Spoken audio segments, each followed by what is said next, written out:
another thing to consider is, besides just having a nice thumbnail, how to actually organize your file. So I've given you a couple of examples of how it might look like, but I know that there's two of these things that are very important.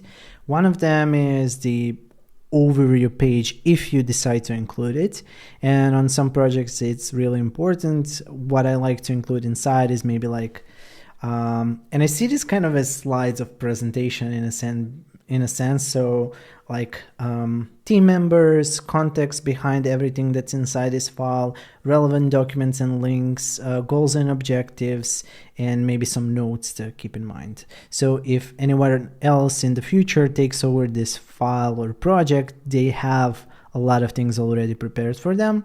So it can be anything from like Jira boards, Google Docs slides, research summary decks, and so on and so on.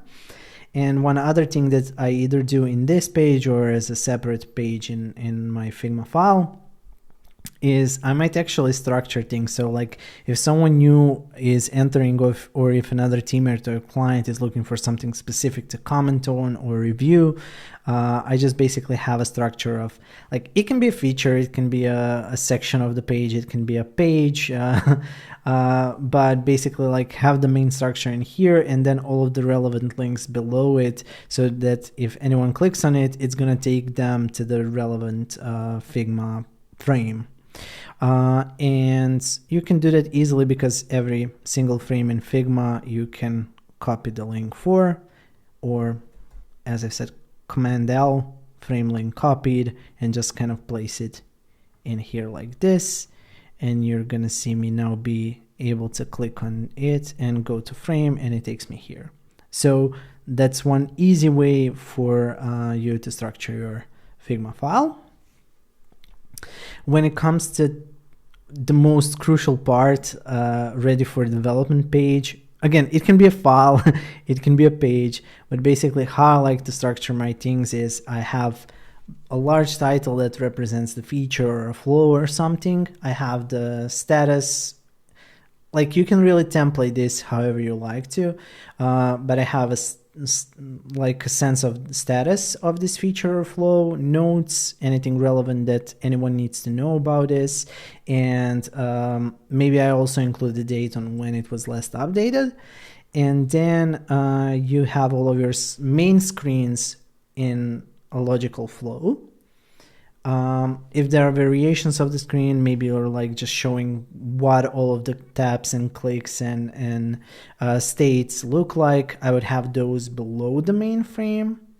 Or I would have it all go from left to right, but maybe have like bigger gaps between things that are more connected or less connected. So think of it as like a really big form that someone has to fill in that goes through 4 big steps. I would have those as from the screens that go from left to right.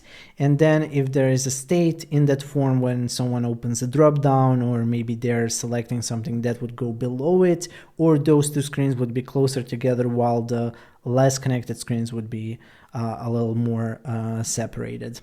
And then below them, I would have dev notes or any kind of relevant tips and tricks or things to consider when you when someone is developing this, like how do I see this interaction happening, are there some limitations to keep in mind, like anything that's relevant to the developers, I would just note it in here.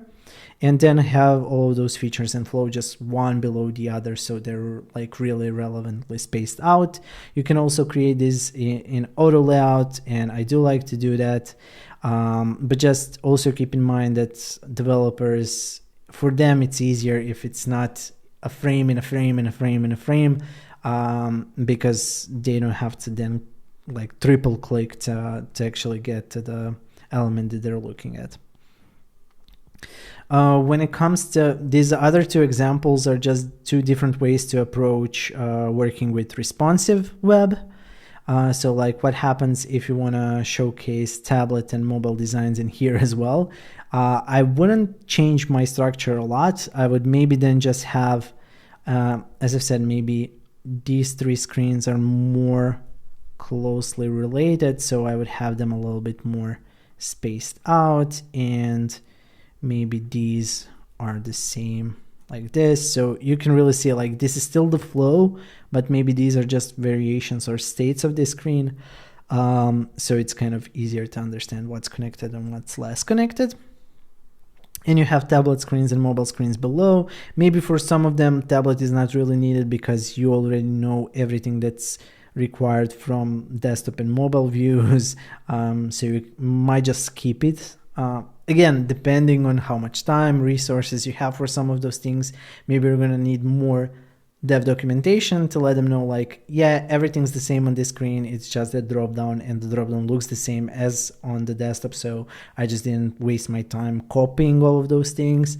And you might structure it like that. Or a different way to do it is maybe just have like everything that's connected to desktop in one area, and then on the right there's tablet, and then on the right there's mobile side. So just a couple of approaches how you might structure your files, and what I've seen work with a lot of different teams. So hopefully this is going to help you organize your files better. Again, in here you might have something like a prototype on another page. I do like to keep that separate, and sometimes I have like a big dev ready prototype with once everything is confirmed and ready for development, so it's easier to understand and kind of navigate through things. And I would have a different page where I've had prototype flows for usability testings.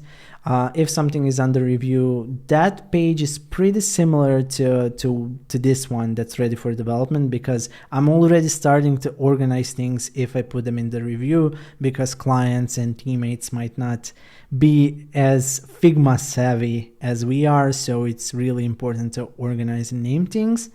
Components library, again, maybe that's a separate file, maybe it's in here, it's up to you. Style guide, same thing. Design playground is my messy page that basically I work on and things are not yet ready to be discussed and reviewed. Mood boards, wireframing, exploration, archive, all of those pages are kind of like common things that you might see in design files. So that's one way to, or actually multiple ways to structure your files for collaboration.